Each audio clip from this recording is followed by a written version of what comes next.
Hello friends, welcome to the Chitra science hub. हमारा आज का टॉपिक है mechanism of adsorption.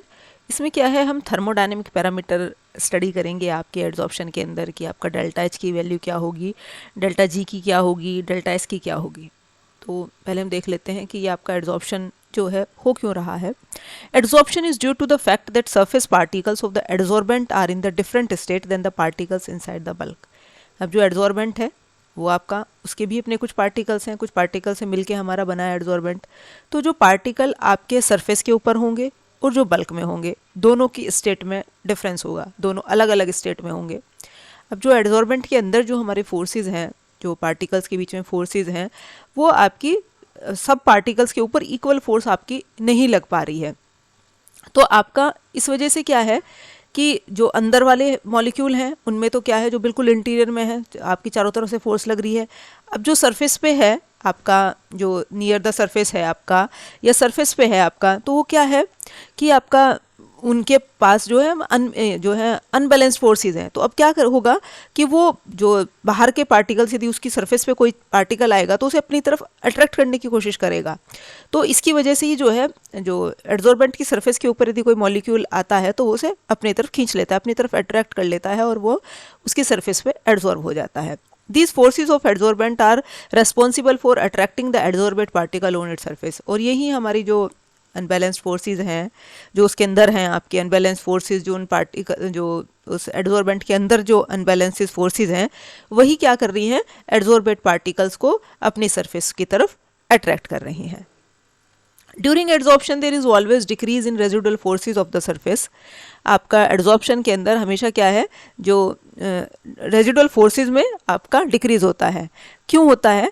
Because there is decrease in surface energy which appear as heat. जो कि surface energy में आपकी जो है डिक्रीज होता है, और वो किसके फॉर्म में होता है, आपके हीट के फॉर्म में। इट मीन क्या है कि हीट आपकी जो कि डिक्रीज होगा आपका सरफेस एनर्जी में, तो क्या है, हीट आपकी लिबरेट होगी।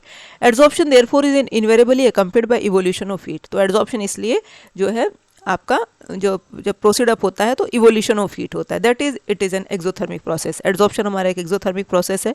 दूसरे शब्दों में हम ये कह सकते हैं कि डेल्टा एच जो होती है एड्जॉर्प्शन की, हमेशा नेगेटिव होती है।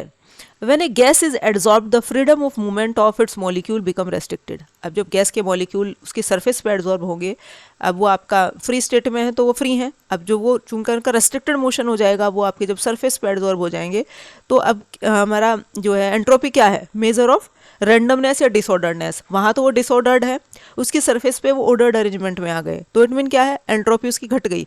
अब एंट्रोपी घटने की वजह से क्या हो जाएगा, आपका डेल्टा एस जो है नेगेटिव हो जाएगा। तो डेल्टा एच भी नेगेटिव, डेल्टा एस भी नेगेटिव। अब हम क्या देख लेते हैं कि डेल्टा जी का क्या है इम्पैक्ट, क्या फैक्टर है।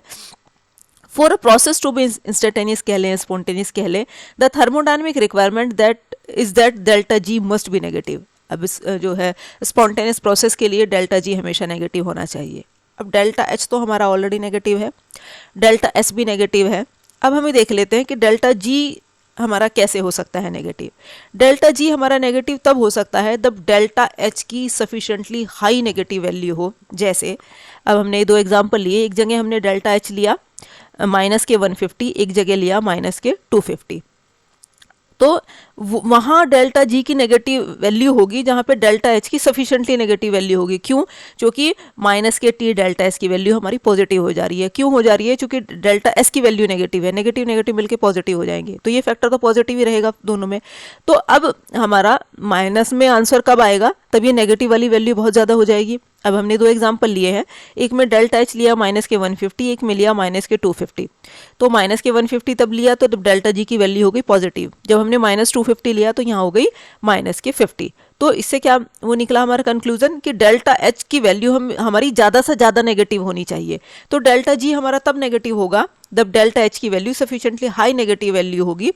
Delta H become less and less negative as adsorption process proceeds further and further. जैसे हमारा एड्जॉर्प्शन का प्रोसेस आपका प्रोसीड अप होता रहता है, तो डेल्टा जी की वैल्यू हमारी नेगेटिव हो जाती है। तो इससे हमारा क्या कंक्लूजन निकला कि एड्जॉर्प्शन के अंदर हमारा डेल्टा एच भी नेगेटिव है, डेल्टा एस भी नेगेटिव है। चूंकि स्पॉन्टेनियस प्रोसेस है तो हमारा डेल्टा जी भी नेगेटिव है। ये था हमारा आज का टॉपिक। Thank you.